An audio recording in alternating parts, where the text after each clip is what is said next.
Hello বন্ধুরা, আশা করি সকলে ভালো আছেন। কাঁচা আমের সিজন কিন্তু শেষ হতে চলেছে। এখন এই ধরনের আচার বানিয়ে যদি রেখে দেন তাহলে কিন্তু মাস ছয়েক আপনি অনায়াসে খেতে পারবেন। ফ্রিজে রেখে দিন, বছর ঘুরে যাবে, তাও কিন্তু আপনি খেতে পারবেন। আর বানাতে এটা লাগে হচ্ছে 10 মিনিট। মাত্র 10 মিনিটের মধ্যেই কিন্তু এত সুন্দর টেস্টি রেসিপিটা আপনি বানিয়ে ফেলতে পারবেন। তারপরে লুচি, রুটি, পরোটার সাথে কিন্তু অনায়াসেই আপনি এটা খেয়ে নিতে পারবেন। কোনো তরকারিরই প্রয়োজন হবে না, এতটাই টেস্টি। চলুন তাহলে কথা না বাড়িয়ে বানিয়ে ফেলি। আমি এখানে এই কেজিখানেক আম নিয়ে নিয়েছি। আমগুলোকে আগে থেকে জলে ধুয়ে ভালো করে পরিষ্কার করে নিয়েছি। আর আমের খোসাগুলো আমি একটা পিলারের সাহায্যে কেটে নিচ্ছি। ভীষণই টেস্টি রেসিপি। এইভাবে যদি বানিয়ে খাওয়ান না, বাড়ির ছোটো থেকে বড় সবাই কিন্তু দারুণ খুব মজা করে এটা খেয়ে নেবে। সমস্ত আমের খোসাগুলো আমার কাটা হয়ে গেছে। এবার আমি ছুরি দিয়ে সাইড থেকে কেটে নিচ্ছি, পিস পিস করে কেটে নিচ্ছি। আমের আঁটিটা একটু শক্ত হয়ে গেছে, তাই সাইড দিয়ে খুব সাবধানে এগুলো কেটে নিতে হবে। আর ভেতরের যে সাদা অংশটা, ওটা কিন্তু আমার কোনো কাজে লাগবে না, এটা ফেলে দেব। এটা কিন্তু তেতো হবে রান্না করতে গেলে। দেখুন আমি কিভাবে লম্বা লম্বা করে পাতলা পাতলা করে কেটে নিচ্ছি। আর ভেতরে যে সাদা কুশিটা আছে সেটা আমি ফেলে দিচ্ছি। বন্ধুরা, রেসিপিটি যদি ভালো লাগে তাহলে লাইক, শেয়ার, কমেন্ট করতে কিন্তু ভুলবেন না। আপনারা তো নানানভাবে আমের আচার বানিয়ে খেয়েছেন, এইভাবে 10 মিনিটের মধ্যে আমের আচারটা বানিয়ে ফেলুন।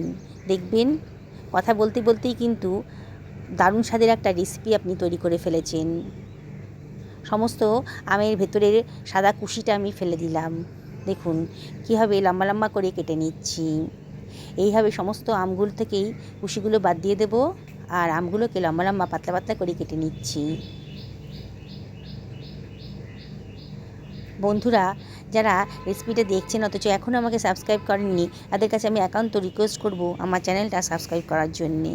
পাশে থাকা বেল আইকনটা অবশ্যই ক্লিক করে দেবেন, তাহলে আমার আনার নোটিফিকেশানটা আপনারা জলদি পেয়ে যাবেন।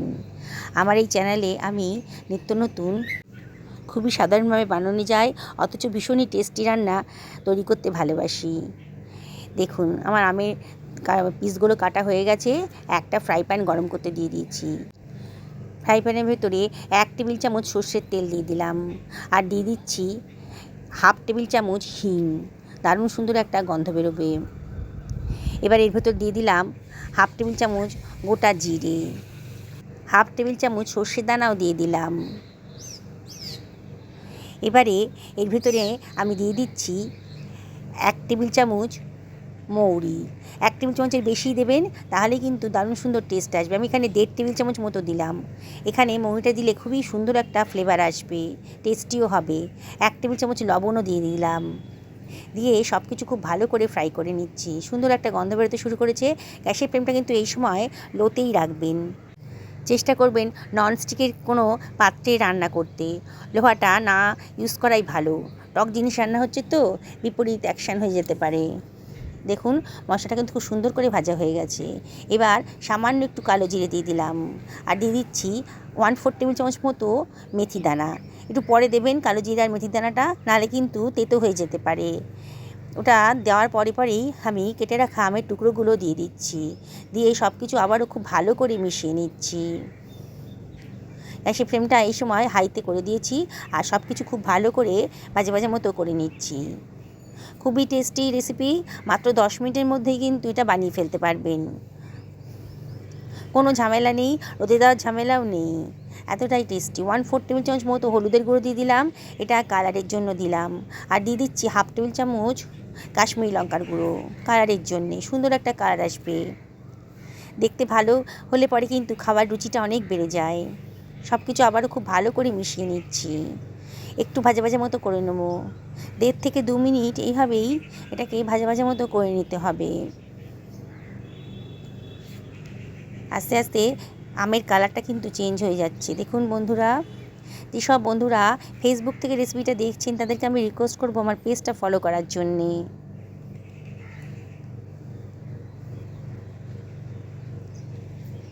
এইভাবেই ভালো করে একটু ভাজা ভাজা মতো করে নিচ্ছি।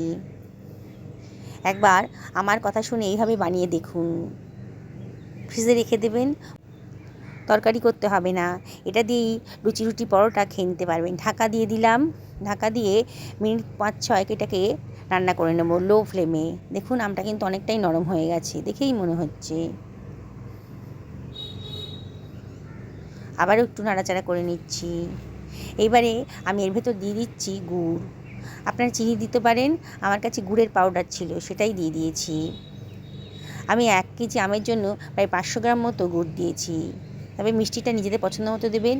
যদি আরও মিষ্টি পছন্দ করেন তাহলে আরেকটু বেশি পরিমাণে গুড় দেবেন, কিংবা গুড় চিনি মিশিয়েও কিন্তু করতে পারেন, তাতেও কোনো অসুবিধা নেই, টেস্টি হবে। আবারও সব কিছু ভালো করে মিশিয়ে নিচ্ছি। গুড়টা আস্তে আস্তে গলতে শুরু করেছে, অনবরত কিন্তু নাড়তে হবে। গ্যাসের ফ্লেমটা মিডিয়াম টু হাইতে রেখে দিয়েছি। কত টেস্টি একটা রেসিপি আজকে তৈরি হয়ে যাচ্ছে, দারুণ সুন্দর গন্ধও বেরোচ্ছে কিন্তু।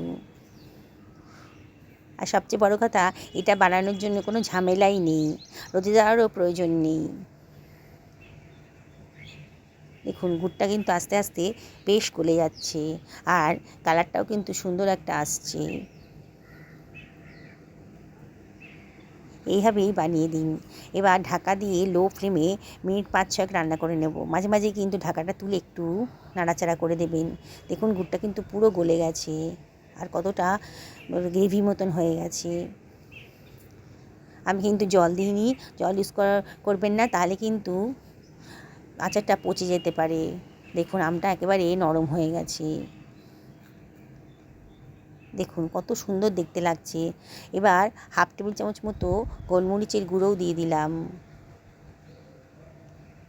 আর দিয়ে দিচ্ছি 1/2 টেবিল চামচ মতন হিং। খুব সুন্দর একটা গন্ধ বেরোবে। আবারও সব কিছু খুব ভালো করে মিশিয়ে নিচ্ছি। কতটা লোভনীয় হয়েছে, দেখেই কিন্তু জিভে জল চলে আসবে, না বানিয়ে থাকতেই পারবেন না। এখন দেখে মনে হচ্ছে অনেকটা পাতলা, কিন্তু এটি যখন একটু ঠান্ডা হয়ে যাবে না, তখন দেখবেন গ্রেভিটা অনেকটাই শুকিয়ে গেছে। কালারটা দেখুন কত সুন্দর দেখতে লাগছে, কতটা লোভনীয় হয়েছে, দেখেই তো বানাতে ইচ্ছে করছে। এখন কিন্তু বাজারে প্রচুর কচি কচি আম পাওয়া যাচ্ছে।